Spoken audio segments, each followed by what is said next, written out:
Hello दोस्तों, स्वागत है आप सबका हमारे चैनल पर। जैसा कि दोस्तों आप सबको पता है कि हमारे इस चैनल पर आप सबके यूपी पुलिस में पूछे जाने वाले भारतीय इतिहास की तैयारी करवाई जा रही है। हम अपने इस चैनल पर आप सबके लिए यूपी पुलिस में जो भी चीज़ें पूछी जाती है वो सारी चीज़ें अवेलेबल करवाएंगे। लेकिन उससे पहले दोस्तों, आप सब अभी तक इस चैनल पर नए हैं तो प्लीज़ सबसे पहले जाइए और चैनल को सब्सक्राइब कर लीजिए। साथ में आए बेल आइकन को प्रेस करना बिल्कुल भी मत भूलिएगा, क्योंकि हम आपके लिए जो भी नए नए वीडियोस लाने वाले हैं उन सब के नोटिफिकेशन उस बेल आइकन से आप सबके पास टाइम टू टाइम पहुंचते रहेंगे। तो दोस्तों, आज की इस वीडियो में हम आपको भारतीय इतिहास में जो टॉपिक है महाजनपद काल, इससे रिलेटेड क्वेश्चंस करवाने चल रहे हैं। इसका देखिए, महाजनपद काल का आप टाइम पीरियड याद रखेंगे 600 ईसा पूर्व से 325 ईसा पूर्व। हमने इसका फर्स्ट पार्ट अपने एक वीडियो में करवा दिया है, उसका लिंक आपको हमारे डिस्क्रिप्शन बॉक्स में मिल जाएगा या आप हमारे चैनल पर आकर के देख सकते हैं। आज हम इसका सेकेंड पार्ट करवाने चल रहे हैं, तो चलिए शुरू करते हैं। आज आपका फर्स्ट क्वेश्चन क्या कह रहा है दोस्तों? आपका फर्स्ट क्वेश्चन कह रहा है कि भारत में सिक्कों का प्रचलन कब हुआ? भारत में सिक्कों का प्रचलन कब हुआ? फर्स्ट ऑप्शन अशोक के शासनकाल में, सेकंड ऑप्शन कनिष्क के शासनकाल में, थर्ड ऑप्शन 600 ईसा पूर्व में एंड फोर्थ ऑप्शन 300 ईसा पूर्व में। हमसे पूछा जा रहा है कि भारत में सिक्कों का प्रचलन कब हुआ था। तो भारत में सिक्कों का प्रचलन कब हुआ था दोस्तों? 600 ईसा पूर्व में हुआ था। और महाजनपद काल का टाइम पीरियड भी देखिए 600 ईसा पूर्व से 325 ईसा पूर्व है। यानी आप कह सकते हैं कि भारत में सिक्कों का प्रचलन महाजनपद काल में ही हुआ था। चलिए नेक्स्ट क्वेश्चन देखते हैं दोस्तों। आपका नेक्स्ट क्वेश्चन कह रहा है विभिन्न, यहाँ पे विभिन्न होना चाहिए, विभिन्न राजाओं पर विचार कीजिए। विभिन्न राजाओं पर विचार कीजिए। First Ajatashatru, second Bindusara, third Prasenjit. इनमें से कौन कौन बुद्ध के समकालीन थे? हमें 3 राजाओं का नाम दिया गया है, अजातशत्रु, बिंदुसार और प्रसेनजीत। हमसे पूछा जा रहा है इनमें से कौन कौन ऐसे शासक थे जो कि क्या कहते हैं, बुद्ध के समकालीन थे। तो ऑप्शंस देखते हैं। फर्स्ट ऑप्शन केवल 1, सेकेंड ऑप्शन 2 और 3, थर्ड सी 1 और 3, फोर्थ 1, 2 और 3। तो अब हमसे पूछा जा रहा है कि ऐसे कौन से शासक थे जो बुद्ध के समकालीन थे। तो आपका परफेक्ट ऑप्शन यहाँ पे सी वाला हो जाएगा। कौन सा हो जाएगा दोस्तों? सी वाला हो जाएगा। अजातशत्रु और प्रसेनजीत यानी 1 और 3 यही दोनों बुद्ध के समकालीन थे। चलिए नेक्स्ट क्वेश्चन पे चलते हैं दोस्तों। आपका नेक्स्ट क्वेश्चन कह रहा है दोस्तों, 6ठी सदी ईसा पूर्व के दौरान बड़े राज्यों का उदय का मुख्य कारण क्या था? 6ठी सदी ईसा पूर्व के दौरान बड़े राज्यों के उदय का मुख्य कारण क्या था? फर्स्ट ऑप्शन उत्तर प्रदेश और बिहार में व्यापक पैमाने पर लोहे का उपयोग, सेकेंड जनजातीय समाज में अधिक व्यवस्थित जीवन का मार्ग प्रशस्त किया, थर्ड व्यापार एवं वाणिज्य का उल्लेखनीय विकास, फोर्थ इनमें से कोई नहीं। हमसे पूछा जा रहा है कि 6ठी शताब्दी ईसा पूर्व के दौरान बड़े राज्यों के उदय का मुख्य कारण क्या था? तो 6ठी शताब्दी ईसा पूर्व बड़े राज्यों के उदय का मुख्य कारण क्या था? उत्तर प्रदेश और बिहार में व्यापक पैमाने पर लोहे का उपयोग, इसी उपयोग के कारण बड़े राज्यों का उदय हुआ था। आपका फर्स्ट वाला ऑप्शन एकदम सही हो जाएगा। चलिए नेक्स्ट क्वेश्चन देखते हैं दोस्तों। आपका नेक्स्ट क्वेश्चन कह रहा है दोस्तों, मगध सम्राट बिंबिसार ने अपने राज्य वैद्य जीवक को किस राज्य के राजा की चिकित्सा के लिए भेजा था? मगध सम्राट बिंबिसार ने अपने राज्य वैद्य जीवक को किस राज्य के राजा की चिकित्सा के लिए भेजा था? फर्स्ट कौशल, सेकंड अंग, third Avanti and fourth Vaishali. हमसे पूछा जा रहा है कि जो मगध सम्राट बिंबिसार थे उन्होंने अपने राज्य वैद्य जीवक को किस राजा की चिकित्सा के लिए भेजा था? तो उन्होंने किस राजा की चिकित्सा के लिए भेजा था? अवंती के राजा की चिकित्सा के लिए जीवक को भेजा गया था। आपका थर्ड वाला ऑप्शन दोस्तों यहाँ पे एकदम परफेक्ट हो जाएगा। चलिए नेक्स्ट क्वेश्चन देखते हैं।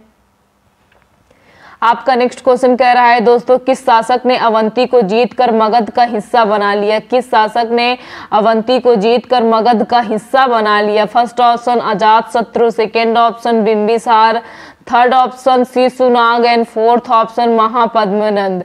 हमसे पूछा जा रहा है कि किस शासक ने अवंती को जीतकर मगध का हिस्सा बना लिया। तो किस शासक ने मगध को अवंती को जीतकर मगध का हिस्सा बना लिया था? शिशुनाग ने। आपका थर्ड वाला ऑप्शन यहाँ पे एकदम सही हो जाएगा। और बिंबिसार ने अपने राज्य वैद्य जीवक को अवंती के राजा की चिकित्सा के लिए भेजा था। इससे पहले देखिए ये क्वेश्चन हमने देखा चलिए नेक्स्ट क्वेश्चन पे चलते हैं दोस्तों। आपका नेक्स्ट क्वेश्चन कह रहा है कि किस मगध सम्राट ने अंग का विलय अपने राज्य में कर लिया? किस मगध सम्राट ने अंग का विलय अपने राज्य में कर लिया? First option Bimbisara, second option Ajatashatru, third option Udayan and fourth option Shishunaga. हमसे पूछा जा रहा है कि किस मगध सम्राट ने अंग का विलय मगध साम्राज्य में कर लिया। तो किसने किया था दोस्तों अंग का विलय मगध साम्राज्य में? बिंबिसार ने। और अवंती का विलय किसने किया था? शिशुनाग ने। तो मगध में अंग का विलय बिंबिसार ने किया और शिशुनाग ने अवंती का विलय मगध में किया। चलिए नेक्स्ट क्वेश्चन देखते हैं दोस्तों। आपका नेक्स्ट क्वेश्चन कह रहा है शिशुनाग ने किस राज्य का विलय मगध साम्राज्य में नहीं किया? शिशुनाग ने किस राज्य का विलय मगध साम्राज्य में नहीं किया? First option Avanti, second option Vatsa, third option Kaushal and fourth option Kashi. हमसे पूछा जा रहा है ऐसा कौन सा राज्य है जिसका विलय शिशुनाग ने मगध साम्राज्य में नहीं किया? तो ऐसा कौन सा राज्य है दोस्तों? काशी। काशी ही एक ऐसा राज्य है जिसका विलय शिशुनाग ने मगध साम्राज्य में नहीं किया। बाकी अवंती, वत्स और कौशल इन तीनों का विलय शिशुनाग ने ही मगध साम्राज्य में किया। चलिए नेक्स्ट क्वेश्चन देखते हैं दोस्तों। आपका नेक्स्ट क्वेश्चन कह रहा है काशी और लिच्छवी का विलय मगध साम्राज्य में किसने किया? काशी और लिच्छवी का विलय मगध साम्राज्य में किसने किया? First option Bimbisara, second option Ajatashatru, third option Udayan and fourth option Shishunaga. हमसे पूछा जा रहा है काशी और लिच्छवी का विलय मगध साम्राज्य में किसने किया? तो काशी और लिच्छवी का विलय मगध साम्राज्य में अजातशत्रु ने किया। आपका यहाँ पे बी वाला ऑप्शन एकदम सही हो जाएगा। तो चलिए नेक्स्ट क्वेश्चन पे चलते हैं दोस्तों। आपका नेक्स्ट क्वेश्चन देखते हैं। आपका नेक्स्ट क्वेश्चन कह रहा है कि मगध साम्राज्य के बारे में कौन सही नहीं है? मगध साम्राज्य के बारे में ऐसा कौन सा कथन है जो कि सही नहीं है? फर्स्ट ऑप्शन पुराणों एवं महाकाव्य के अनुसार इसकी स्थापना बृहदत्थ ने की थी। सेकेंड ऑप्शन महापद्मनंद ने इसे सर्वाधिक विस्तार प्रदान किया तथा छत्रांग अर्थात क्षत्रियों का अंत करने वाला एवं इकराट की उपाधि धारण की। थर्ड गिरिव्रज, राजगिरी, पाटलिपुत्र एवं वैशाली क्रमशः इसकी 4 राजधानियां बनी। फोर्थ इनमें से कोई नहीं। हमसे पूछा जा रहा है कि मगध साम्राज्य के बारे में कौन सा सही नहीं है? तो आपको दोस्तों बता दें यहाँ पे फोर्थ वाला ऑप्शन एकदम सही हो जाएगा। इसमें मगध साम्राज्य के बारे में एक भी कथन सही नहीं है। आपका डी वाला ऑप्शन एकदम सही हो जाएगा। चलिए नेक्स्ट क्वेश्चन देखते हैं। आपका नेक्स्ट क्वेश्चन कह रहा है दोस्तों सिकंदर के आक्रमण के समय उत्तर भारत पर निम्नलिखित राजवंशों में किस एक का शासन था? सिकंदर के आक्रमण के समय उत्तर भारत पर निम्नलिखित राजवंशों में किस एक का शासन था? First option Nand, second option Maurya, third option Shunga and fourth option Kanva. हमसे पूछा जा रहा है कि जब सिकंदर ने भारत पर आक्रमण किया था उस समय उत्तर भारत में कौन शासन कर रहा था? तो दोस्तों उस समय उत्तर भारत पर नंद वंश शासन कर रहा था। आपका फर्स्ट वाला ऑप्शन एकदम सही हो जाएगा। चलिए नेक्स्ट क्वेश्चन पे चलते हैं। आपका नेक्स्ट क्वेश्चन कह रहा है दोस्तों निम्नलिखित में कौन सा एक ईसा पूर्व 6ठी सदी में प्रारंभ भारत का सर्वाधिक शक्तिशाली नगर राज्य था?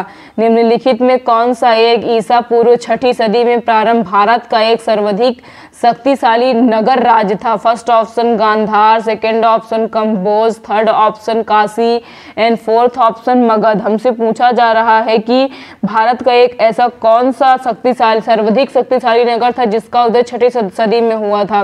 तो यहाँ पे आपका परफेक्ट ऑप्शन दोस्तों डी वाला हो जाएगा। क्या है आपका आंसर? मगध हो जाएगा। चलिए नेक्स्ट क्वेश्चन देखते हैं। आपका नेक्स्ट क्वेश्चन कह रहा है दोस्तों निम्नलिखित में कौन कौन भारत पर ईरानी आक्रमण के प्रभाव के रूप में माना जाता है? निम्नलिखित में कौन कौन भारत पर ईरानी आक्रमण के प्रभाव के रूप में माना जाता है? फर्स्ट खरोष्ठी लिपि का प्रचार, सेकेंड अभिलेख उत्कीर्ण करने की कला का प्रचार, थर्ड ईरानियों की छत्र प्रणाली का प्रचार, फोर्थ घंटा आकार के गुंबज की कला का प्रचार, 5 स्त्री अंगरक्षकों की नियुक्ति। हमसे पूछा जा रहा है, 5 रीजन दिए गए और बोल रहा है कि इनमें से ऐसा कौन सा रीजन है जो कि ईरानी आक्रमण के प्रभाव के रूप में माना जाता है। फर्स्ट ऑप्शन आप फर्स्ट देखा आपने खारोष्ठी लिपि का प्रचार, सेकंड अभिलेख उत्कीर्ण करने की कला का प्रचार, थर्ड ईरानियों की छत्र प्रणाली का प्रचार, फोर्थ घंटा आकार के गुंबज की कला का प्रकार एंड फोर्थ स्त्री अंगरक्षकों की नियुक्ति। तो आप ऑप्शन देख लीजिए। फर्स्ट ऑप्शन आपका है दोस्तों 1 2 3 4, सेकंड 1 2 3 5, थर्ड 1 3 4 5 एंड फोर्थ 1 2 3 4 5। तो आपको बता दें दोस्तों, यहाँ पे आपका डी वाला ऑप्शन एकदम सही हो जाएगा। ये पांचों ही कथन ईरानी आक्रमण के प्रभाव के रूप में जाने जाते हैं। चलिए नेक्स्ट क्वेश्चन पे चलते हैं दोस्तों। आपका नेक्स्ट क्वेश्चन कह रहा है, निम्न में से कौन सा एक सिकंदर के आक्रमण का प्रभाव नहीं था। निम्न में से कौन सा एक सिकंदर के आक्रमण का प्रभाव नहीं था। फर्स्ट ऑप्शन, इस आक्रमण ने भारत और यूनान के बीच प्रत्यक्ष संपर्क स्थापित करवाया। सेकेंड, इस आक्रमण ने पश्चिमोत्तर भारत में यूनानियों की स्थापना का मार्ग प्रशस्त किया। थर्ड, सिकंदर अनेक उपनिवेशों की स्थापना के लिए उत्तरदायी था।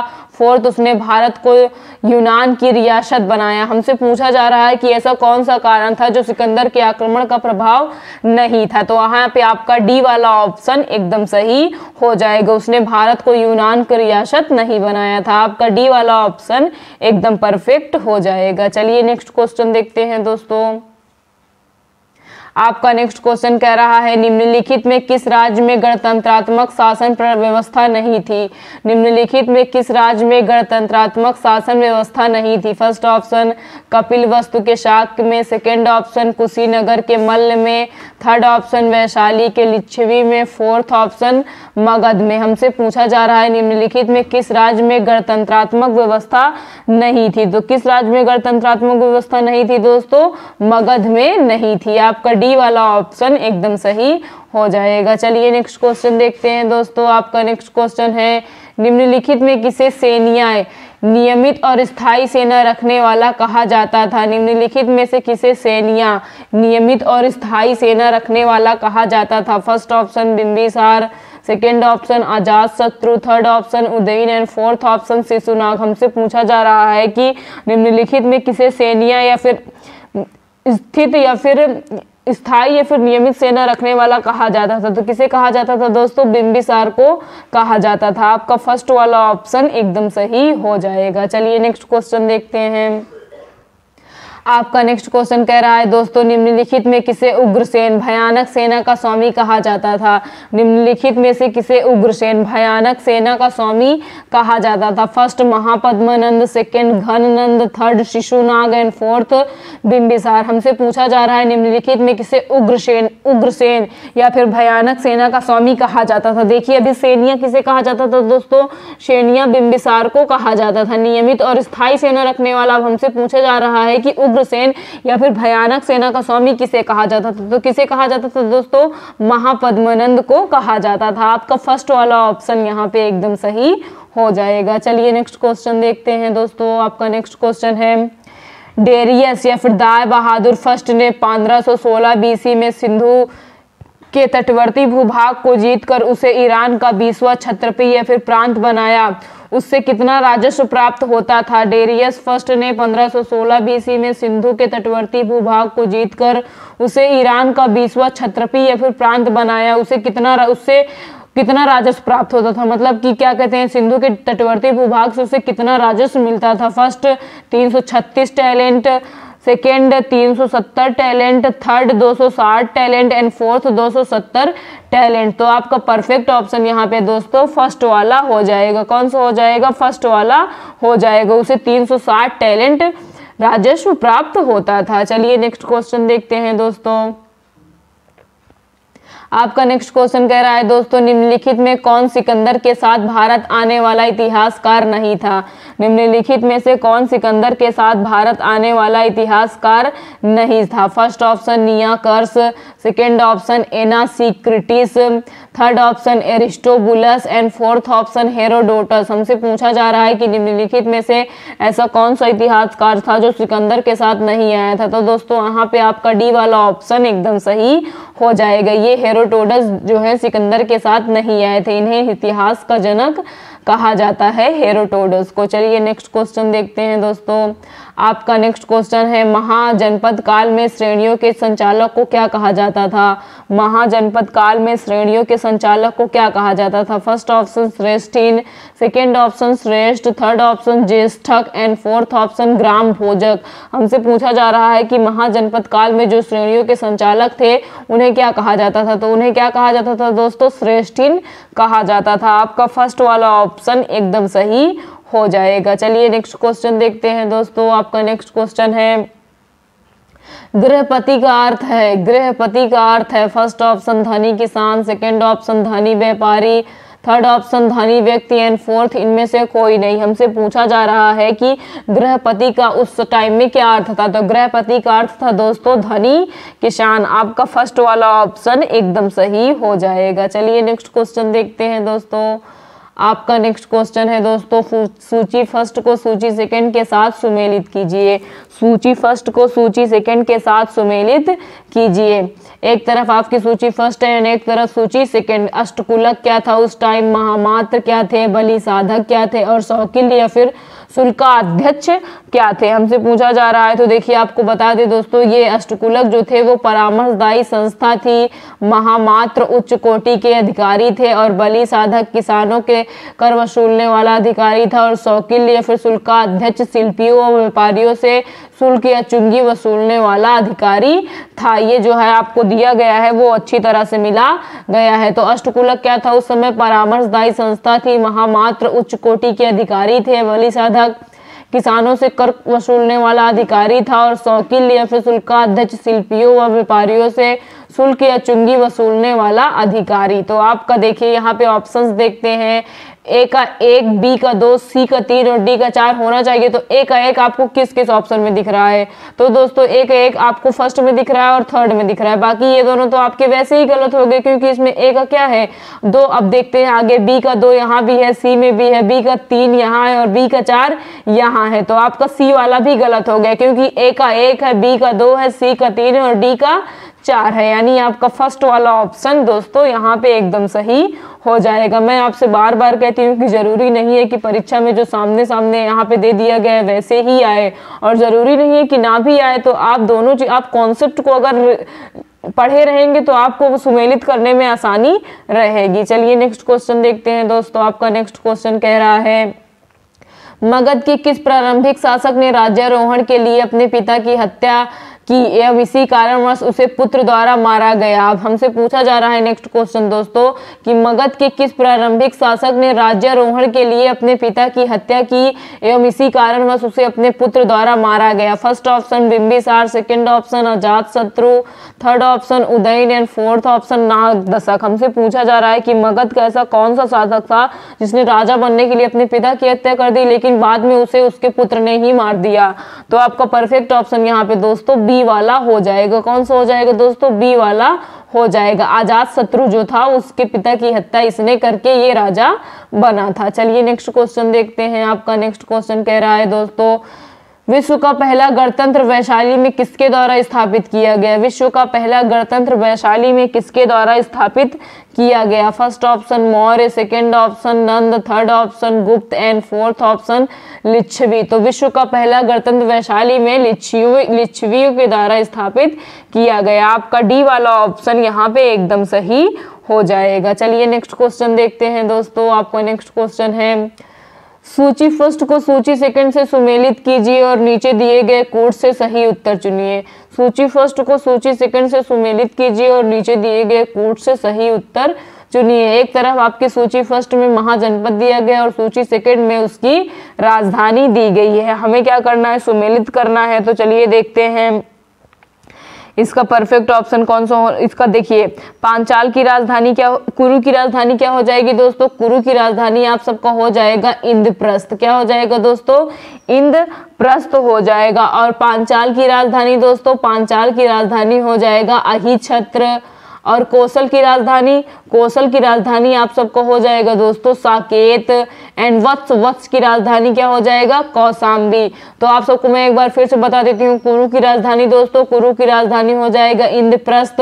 पांचाल की राजधानी हो जाएगा दोस्तों अहिछत्र। कौशल की राजधानी साकेत और वत्स की राजधानी कौशाम्बी हो जाएगा। यानी ए का क्या है दोस्तों, आपका ए का है 4, बी का है 3, सी का है 1 और डी का है 2। ए का 4, बी का 3, सी का 1 और डी का 2। तो देखते हैं ऐसा आपको कहाँ पे दिख रहा है, ए का 4 आपको कहाँ कहाँ दिख रहा है। तो देखिए ए का 4 आपको ऑप्शन डी में दिख रहा है और ऑप्शन डी में दिख रहा है। बाकी ये तीनों तो आपके ये दोनों वैसे ही गलत हो गए।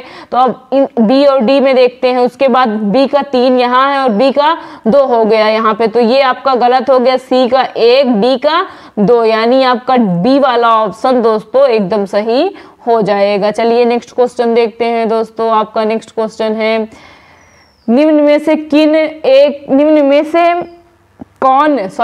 से कौन है, यहाँ पे निम्न में से कौन एक बौद्ध ग्रंथ 16 महाजनपदों का उल्लेख करता है। निम्न में से कौन सा एक ग्रंथ है जो 16 महाजनपदों का उल्लेख करता है। फर्स्ट अंगुत्तर निकाय, सेकेंड मध्यम निकाय, थर्ड खुद्दक निकाय एंड फोर्थ दीर्घ निकाय। हमसे पूछा जा रहा है ऐसा कौन सा बौद्ध ग्रंथ है जो 16 महाजनपदों का उल्लेख करता है। तो आपका परफेक्ट ऑप्शन यहाँ पे क्या हो जाएगा दोस्तों, यहाँ पे आपका परफेक्ट ऑप्शन हो जाएगा अंगुत्तर निकाय। आपका फर्स्ट वाला ऑप्शन एकदम सही हो जाएगा। तो दोस्तों आज महाजनपद काल जो हम पढ़ा रहे थे आपको ये टॉपिक एंड हो गया है। अब हम इसके बाद आपका नेक्स्ट टॉपिक लेकर चलेंगे। हम जितना जल्दी हो सक रहा है दोस्तों आप सबको जीके जीएस का पोर्शन कवर करवाने की कोशिश कर रहे हैं। दोस्तों आप प्लीज चैनल पर नए होंगे तो सबसे पहले मैं आपसे बार बार कह रही हूँ कि चैनल को जा करके सब्सक्राइब कर लीजिए, साथ में आए बेल आइकन को प्रेस करना बिल्कुल भी मत भूलिए, ताकि हम आपके लिए डेली जो नए नए वीडियोस ला रहे हैं दोस्तों उन सब के नोटिफिकेशन आप सबके पास टाइम टू टाइम और रेगुलरली बेसिस पे डेली पहुंचते रहें। थैंक यू दोस्तों।